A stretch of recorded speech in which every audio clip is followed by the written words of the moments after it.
चलिए आगे बढ़ते हैं। पटना में चुनावी मुद्दे पर जनसुराज नेता रविनंदन सहाय ने जनता टीवी के संवाददाता ज्ञानेंद्र वर्मा ने उनसे खास बातचीत की है और इस मौके पर उन्होंने ये बताया कि बिहार की राजनीति में तीसरी बड़ी वैकल्पिक पार्टी के रूप में जनता के सामने है। जनता का पूर्ण समर्थन भी मिल रहा है और प्रशांत किशोर का जो एजेंडा है वो बिल्कुल क्लियर है। और क्या कुछ उन्होंने कहा, एक बार ये रिपोर्ट देख लेते हैं। बिहार विधानसभा 2025 के चुनाव की तैयारी को लेकर के लगातार एनडीए व महागठबंधन एकजुटता दिखाते हुए अपनी अपनी ताकतें मजबूत करने में लगी है। लेकिन अगर हम बात करें तीसरी पार्टी के रूप में, तो जनसुराज पिछले 3 वर्षों से लगातार जमीनी स्तर पर काम करते हुए तीसरी वैकल्पिक पार्टी बनने का प्रयास में लगी है। और इसको लेकर के जनसुराज के सूत्रधार प्रशांत किशोर लगातार 3 वर्षों से राज्य के विभिन्न जिलों में पदयात्रा कर रहे हैं। अब ये पार्टी क्या रंग लाती है इस विधानसभा चुनाव में, क्या कुछ करती है, क्या कुछ नज़र आता है, प्रशांत किशोर का ये जो मेहनत है वो किस तरह का रंग लाता है, इन तमाम मुद्दों पर बात करने के लिए अभी हमारे साथ जनसुराजी हैं रविनंदन सहाय जी। इनसे हम बात करते हैं। सर, बिहार में जब भी चुनाव हुए हैं, यहाँ 2 ही पार्टी उभर करके सामने आती है, एक महागठबंधन के तौर पर जो अभी है और एक एनडीए। इसमें जनसुराज एक बार बड़ी विकल्प के रूप में नज़र आ रही है। जिस तरह से प्रशांत किशोर यहाँ मेहनत कर रहे हैं, जनसुराज के लोग मेहनत कर रहे हैं, क्या लगता है कि इसका फ़ायदा इस चुनाव में देखने को मिलेगा? आपने तो खुद ही कह दिया कि पिछले 3 वर्षों से पार्टी के सूत्रधार श्री प्रशांत किशोर जी लगातार गांव-गांव और जगह जगह मेहनत कर रहे हैं, लोगों के संपर्क में आ रहे हैं। तो ये जो इतनी बड़ी संरचना हुई है जनसुराज की, इसका मुख्य कारण है कि बिहार के समस्त नागरिकों से पूरे बिहार में घर घर जा कर के प्रशांत जी का जो लोगों से संबंध बना है और लोग इनसे जुड़ते चले गए, इनके बातों से आकर्षित हुए और ये पार्टी लगभग 1 करोड़ से ऊपर की जनसंख्या हो गई है, पार्टी के सदस्य हो गए और जो आज इतनी बड़ी संरचना है और ये तीसरे विकल्प के रूप में आज समाज में खड़ी है। जनसुराज का सब जिस तरह का एजेंडा है, क्या वास्तव में लगता है कि वो एजेंडा पे ये खरे उतरेंगे? क्या लगता है सरकार की क्या कुछ खामियां रही है पिछले 15 वर्षों की, जो राजद की सरकार रही थी, महागठबंधन की रही थी, और अभी तत्काल में जो 20 वर्षों की एनडीए की सरकार है? प्रशांत किशोर जी का जो आज के दिन में परिवार लाभ कार्ड है वो बहुत ही तिलस्मी एक कार्ड है। 5 मुद्दों पर उन्होंने फोकस किया है। बुजुर्गों के लिए, महिलाओं के लिए, जो आज के छात्र हैं उनकी शिक्षा दीक्षा के लिए, उत्कृष्ट शिक्षा देने के लिए, और जो नगदी खेती है मनरेगा से उनको मुफ्त में जो किसानों को मुद्दों को जोड़ करके और उनको फ्री ऑफ कॉस्ट मजदूरी बिना लगे हुए खेती होगी। ये जो 5 मुद्दे हैं, इन 5 मुद्दों पर वो बिल्कुल ही जनता के दिल में घर कर चुके हैं और जनता उनको एकदम सराखों पर उठाए हुए है और ये आने वाले चुनाव में बहुत ही सफल और तिलस्मी रिजल्ट देगा। सर, क्या लगता है जिस तरह से प्रशांत किशोर लगातार महागठबंधन और एनडीए पर हमलावर रहते हैं, इससे क्या लगा जाता है? विपक्ष तो कहती है कि ये सिर्फ दिखावा है।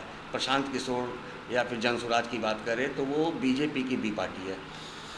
देखिए, कोई किसी की बी पार्टी नहीं है।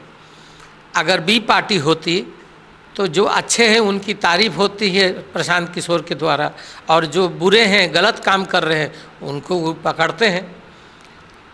बीजेपी के कितने नेता लोग जो हैं उनका पर्दाफाश हुआ है, तो उतना डिटेल में मैं नहीं बोलूँगा, उनके स्तर की बात है। तो मेरा तो यही कहना है कि बीजेपी हो या एनडीए हो या जदयू हो, प्रशांत किशोर जी किसी के भ्रष्टाचार पे चुप नहीं रहेंगे। जैसे कि नीतीश कुमार को वो व्यक्तिगत रूप से बोलते हैं कि पहला 5 साल का जो उनका शासन था, एक पढ़े लिखे समझदार अच्छे मुख्यमंत्री के रूप में उन्होंने तारीफ भी बटोरी है। प्रशांत किशोर जी ने तारीफ भी किया है और उनका मानना है कि नीतीश कुमार एक मुख्यमंत्री के रूप में पहले 5 साल बहुत ही सफल रहे और वो किसी भी तरह से आर्थिक भ्रष्टाचार में नहीं रहे हैं। उनके इर्द गिर्द वाले क्या करते हैं नहीं करते हैं या भ्रष्टाचार करते हैं ये समझ दावर रहते थे, अब एक बार फिर से देखने को मिल रहा है कि नीतीश कुमार को लेकर के वो काफ़ी सॉफ्ट हो गए। तो क्या विपक्ष को एक मुद्दा नहीं मिल जाएगा कि उनका जो बयान आता है, जो आरोप लगाए जाते हैं कि एनडीए के लिए काम कर रहे हैं, बीजेपी की भी पार्टी है? देखिए, प्रशांत किशोर जी का जो बयान है वो बिल्कुल उचित समय पर उचित बात बोलते हैं। पहला 5 साल में या अब तक नीतीश कुमार के व्यक्तिगत रूप से कोई खामी नहीं निकाल सकते हैं। अब शरीर थक चुका है, वो पहले जो थे अब उतने तरोताज़ा नहीं हैं, थोड़े वृद्ध हो गए हैं। तो मेरे विचार से अब उनको आराम करना चाहिए। सर एक सवाल और, क्या लगता है कि इस बार जनसुराज कोई बड़ा रंग दिखाएगी इस विधानसभा चुनाव में? जो प्रशांत जी का मुद्दा है, स्वास्थ्य का, शिक्षा का, पलायन का, तो जो सभी 5 मुद्दे हैं, इन सभी बातों को लेकर के बिहार की जनता जाग चुकी है और बिहार का बदलाव सुनिश्चित है, होना ही है। और आने वाले चुनाव में प्रशांत जी के नेतृत्व में जो जनसुराज की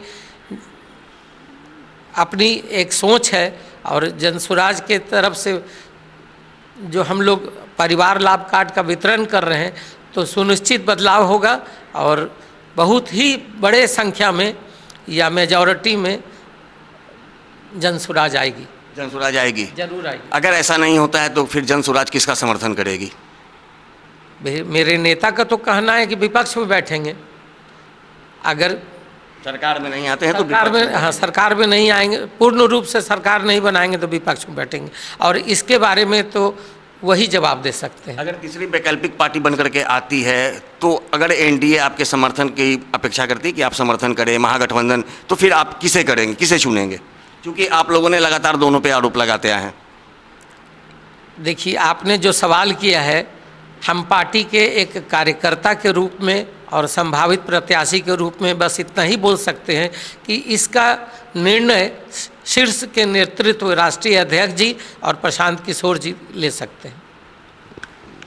तो जैसा कि आपने सुना, रविनंदन साहा हैं जो कि कुम्हार विधानसभा के भावी प्रत्याशी भी हैं और जनसुराजी भी हैं। इन्होंने जिस तरह से बयान दिया है, जिस तरह की बातें कही है कि जनसुराज तीसरी वैकल्पिक पार्टी बन करके निश्चित रूप से आएगी। यदि हम सरकार बनाने में सफल हो गए तब तो कोई बात नहीं, नहीं तो विपक्ष के लिए भी तैयार है। और ऐसी स्थिति में यदि अगर मुझे किसी का समर्थन करना पड़ेगा तो इसकी फैसला आला कमान के द्वारा ली जाएगी।